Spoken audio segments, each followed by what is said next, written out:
Adult Swim Smalls. What are they and why the hell haven't I talked about them? Well, to answer the second question, I was not even planning on talking about these. One of them I was going to talk about, that being Opal by Jack Strawber, and that's because I love Jack Strawber as an artist. But to be real with y'all, I didn't really get this video idea until I watched Dontavius's video where he delved into the very weird things about Adult Swim. He brought up some of the major ones. And then I double checked with Spooky before I did that long ass video, and he was just like, oh yeah, I don't plan on covering any of these. So then I put them in the works, and I also talked with Ugly about that. So now I'm covering them. And to answer the first one, as far as I'm aware of, they are just shorts made by individual directors, creators that Adult Swim would either license or just allow them to play on not only television, but also be published on their YouTube channel. The specific reason I wanted to cover these today is not only are these a YouTube and internet phenomenon, like most of these have to the millions, nearly 10 millions of views, but also because it's interesting to me because I want to be a filmmaker, and most of these are very low budget, but they do not appear that way at all. These are just pure creativity grenades that were chucked into the world and exploded with great success. Now, a bit of a content warning and not only audience warning, I will not be holding back, and when I talk about these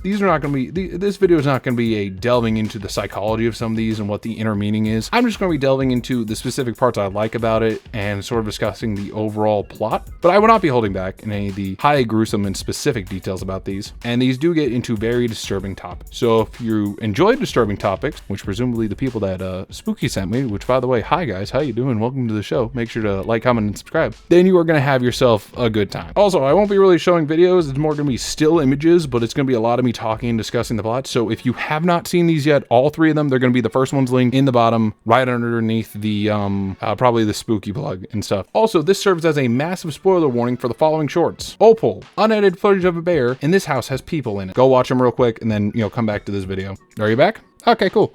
Before we delve into any of these, I just want to say thank you all for the massive growth this channel has been. I know I haven't really uploaded too much in the form of actual full-length videos. Definitely go check out the shorts and stuff. I've just been rapid firing those things. But yeah, let us delve into some of the most messed up and disturbing shorts that Adult Swim have to offer. This is the disturbing art of Adult Swim Smalls. For the first Adult Swim Small I really wanted to delve into, it was This House Has People in It, a 2016 12-minute long film that has an astonishing 5.6 million views. This film was directed, written, and partially stars a man by the name of Alan Resnick. Now, if you don't know the name Alan Resnick, you might know his other ones, such as his work on Unedited Footage of a Bear, which we will discuss into later this video, but he also has his own independent YouTube channel and another Adult Swim Small that we were originally going to talk about, that being May I Enter Please, which if you have not seen that one, even though we won't talk about it on here, I recommend going and watch it. It's not as really creepy or grotesque as some of the ones we're going to talk about, but it's kind of enjoyable. I'm not going to lie. Also assisting him with writing this was Robbie Rachnick and Dina Kellerman, which hopefully I can find images for them, but IMDb seems to be lacking on that front. The main reason I thoroughly enjoy This House Has People in It is not only the surreal, disturbing feel that it gives you, the uneasiness of it all, where you truly do not know what the hell is happening in it. You get a good chance. I mean, you see the daughter sinking through the floor. The whole atmosphere is just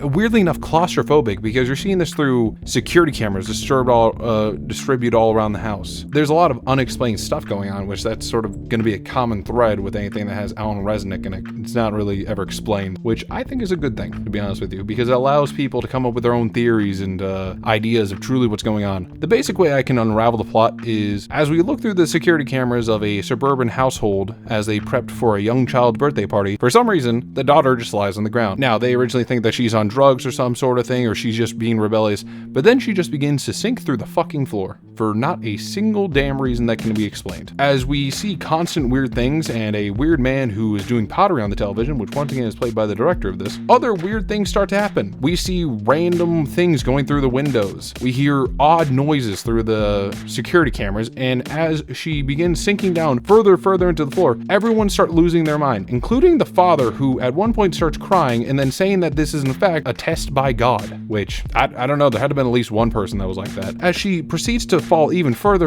into the floor, the entire family gets unraveled. They have to cancel the birthday party and stuff, so the guests are waited outside. The baby goes missing at one point, I think. And as she's falling deeper and deeper into the floor, we actually get to see the shot from underneath as she's falling into the basement, where her face is just slowly protruding out of the ceiling at this point. And truly, that sort of was very weird to me. Another thing that was very weird is their initial attempt to stop this is to try to push her face back so they get a piece of wood and just start jamming her face into it, which I feel like is not the best course of action. situation. If you know she's sinking, why are you just going to try to push her up? That's just going to damage her face a lot. To which, while the father is screaming about how this is a test from God, they grab a mattress, she sinks through the rest of it and stuff, and all the footage cuts out, and the last shot you see is of the partygoers who were rejected from it because, you know, the shit was going on, begin to sink into the ground. I recommend you go watch this one. This one's going to be the hardest one to try to describe what the hell is going on because there's not really a good explanation for any of this. But the reason I think a lot of people overlook this one is it's also very hard to explain. Like, there's not really a rationale given. It's more of sort of like a thought experiment. Like, you just put this out into the world and you force people to try to wonder how the hell any of this connects. I love that sort of service stuff, and it delves into a form of horror that I believe is like truly underappreciated. Like, people notice it all the time and stuff, but I don't think it gets the praise it deserves. That being found footage. Like, some of my favorite films and some of the films I truly find disturbing are found footage. Like, I think a great example of this one would be the Creep duology. If you guys ever get the chance to watch those movies, they are amazing. The first one is my personal favorite out of the two, but both of them are definitely their own class that I've not seen replicated anywhere else. And truly seeing like a found footage horror short that is this not only high quality but truly disturbing and unrelentless is just amazing to me. And if I were to give any final notes for anyone that's going to attempt to watch this, rewatch it a few times, not try to understand it, just sort of absorb and look for the things you missed. Because there's a lot of stuff that I didn't get into intentionally, because you're going to want to just look at every single part of the screen during every single watch through. Truly, it's amazing. Anyway, let's get on to the next one. The second Adult Swim Small I wanted to talk about was actually recommended to me by my good friend, The Ugly People Show, which if you guys haven't checked out his shit, you know, obviously links down below. This 2014 11-minute long film is titled Unedited Footage of a Bear. And this video of an unedited footage of a bear is at 8.1 million views. Directed by Ben O'Brien and Alan Resnick, with the writing talents of Diana Kelberman, Robbie Reck, also Alan Resnick. I just didn't want to say his name twice in a row. This one is truly the epitome of disturbing and sad. Like, this house's people in it was pretty disturbing, you know what I mean? But there was like definitely comedic value to it. Most definitely, that's what they were going for, I want to say. But this one is just sad and depressing. For the first 20 seconds, I'd say it is, in fact, unedited footage of a bear. But then we get interrupted by a commercial for a pharmaceutical drug. It starts out sort of normal ways. A mom going about like, I always need to be on my A game, or sometimes being a mom pulls you in all sorts of different directions. And, you know, it's about her clearing up her allergies or seasonal flu. But as it goes on, it becomes less about that and is more of a metaphor / very direct and in-your-face example of drug addiction and how it can not only ruin a person, but ruin a family. We see her slowly get more and more addicted to this, and a really thing I like is the little notes that they'll say at the bottom of the screen, like, oh, this drug can do this and this and this for you, this and this and this.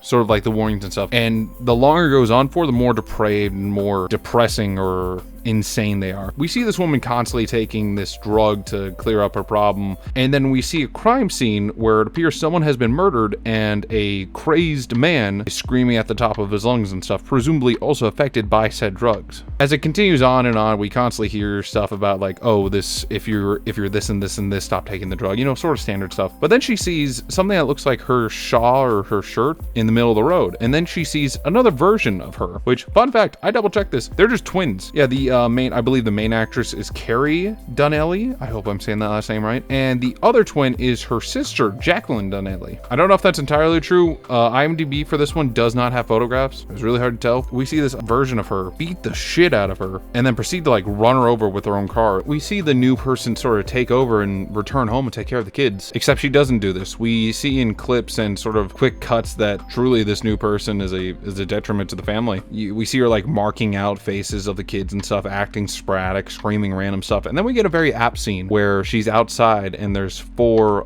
lawn chairs, and she proceeds to shoot one with a finger gun, and it falls over. As this continues, we get more innate scenes. She's constantly screaming at a woman named Donna over the phone, and it just becomes more and more incessant. And we see at one point she's like in this confined space or confined room, sort of like an unfinished basement, if you will, and she's sort of like screaming things into the wall, and it's fucking terrifying. As while all this is going on, she's, you know, being disconnected from her kids, but also we see the person who we originally thought got like ran over and killed and stuff just slowly crawling to the house house and finally getting to the stoop, and we see flashing police lights. We get these like very fucked up sounds, like sort of like someone scratching a needle, but then chucking that scratching needle sound into a synthesizer and shit. And we see flashing police lights, and all she can say is, "I don't have a gun," which implies that while she was under the influence, she did some things. Maybe she didn't shoot a lawn chair. Maybe she shot something else. Now, I am not a person who I'm not a professional when it comes to this stuff. It's obvious that the takeaway of this is like, it's an like allegory, very obvious allegory for drug addiction, and not only the effect it can do to you, but due to your family and your loved ones and stuff, and sort of the, I guess you could say, spiritual and mental disconnect when you're on said drugs, which I know this might be over explaining it or over analyzing it, but truly I enjoy this one. Like I was talking in the previous one, a lot of Alan Resnick's work is truly enjoyable. I recommend checking out his other stuff, but just sort of the direction this went with, it's extremely high quality. Like, it's terrifying. I don't know the name of the song. I was gonna look it up for this video, but I kind of forgot to do that. There's a song that starts playing when the other mom starts encroaching on the house, and I remember the repeated line is, "This is my sermon," which I don't know if that's supposed to be a direct thing about like saying this is my message, this is who I am, or maybe it was a good like stylistic choice that they wanted to do. And I think it was truly interesting that you could sort of take it in a way that that last moment when she was saying that she doesn't have a gun is her coming back to reality. She didn't get run over with a car. That blood is not hers. It's from the individual that she killed. Or maybe it's like all in her head and we truly never got to see that. I don't know. That's my sort of dumb opinion on this. But anyway, let's get to the third and final one. Before we delve into our third and final Adult Swim Smalls for this video, that being Opal, a 2020 12-minute long short film that has gotten the most views out of any of these, being 8.8 million views, I sort of want to talk about the director's other works, and not only in film. The director is Jack Strawber, and not only is he the director of this one, he is the writer, and also the sole actor. He does every single acting, singing thing in this one. The other work I wanted to talk about was not only another Adult Swim Small he made, that being Shop, a pop opera, which actually Ugly recommended that I do. I couldn't really fit it into the themes of this one because I want to talk about more depressing and disturbing ones. I mean, you guys are coming from the disturbing breakdown, so I want to make it disturbing for y'all, but also be YouTube centric because that is my area of expertise. But other things you might know Jack Strawber for is his music. Not only music from this short, but also just his general pop food album, I think, is his most well-known. And he is just an amazing artist. I cannot preach his shit enough. It is amazing in my opinion. Talking about preaching his stuff, let's preach about Opal. Opal is an extremely depressing film. I'm not gonna lie. This one tackles some very tough shit. Familial abuse, sort of escapism within your own life, and I highly recommend, out of any of these, I recommend you guys watch all of them, but definitely Opal, because not only is it a fantastic piece of art with a multi-layered story that, you know, if you wanted to deep dive into, you can truly learn more, but just watching it on its base value, you do get that sort of message. But also the music in this one. This one has its own independent album. A lot of them aren't like full-length songs. They usually cap around a minute and stuff, but one that a lot of people enjoy, and including me and Ugly, is Easy to Breathe, which is a bop that is very depressing and yet awesome at the same time. The basic story of Opal follows a young girl named Opal who decides to visit the house across from her own, where she meets a man who is presumably the grandpa of the family, sitting down and watching TV, screaming at her to get him his smokes. A self-absorbed individual who constantly has mirrors facing inward himself and constantly talks about how he's a growing individual, and a drunken, belligerent mother who sort of goes on these drunken rambles about her daughter, to which then you find out that Opal is the daughter in all of this. The house that was across the way is her house, and where was she before? In her own mind. And truly it is a depressing but extremely amazing film in itself. Jack Strawber, I want to see him do a full-length one, or maybe like a 30-minute long film, because that one would be amazing to see, because not only is it like a great story, great music, the visuals are fucking awesome. It combines 2D elements, 3D element, CGI, real life, claymation, all that sort of stuff. Anything under the sun you can imagine that would be in any form of art is in this one. And I mean, if I'm going to slightly touch on Shop, a pop opera, it's that too. If I would have to choose between the two of them, I would say Opal is my favorite, but really they're on their own grounding, so you don't need to choose between the two of them. Sort of an aspect I want to get into Opal is just every single time I rewatched it, I enjoyed it more and more. For, like I said, it's not only its musical abilities, but it's also artistic values, because it's also very interesting about how one man can do something. Because because like I said, he was not only the director, he was the actor for all these. He sang all these, he most likely composed all his music stuff. I mean, IMDb just has him for everything essentially, and it's just amazing in my opinion. Some very notable moments that I thought were extremely interesting is how in the very beginning, literally you are getting this juxtaposition of just a camera moving throughout a set and then quick snaps to like this high theater musical moments. It sort of teases every aspect of it. And another very enjoyable thing to me is at the very beginning you get the song where it's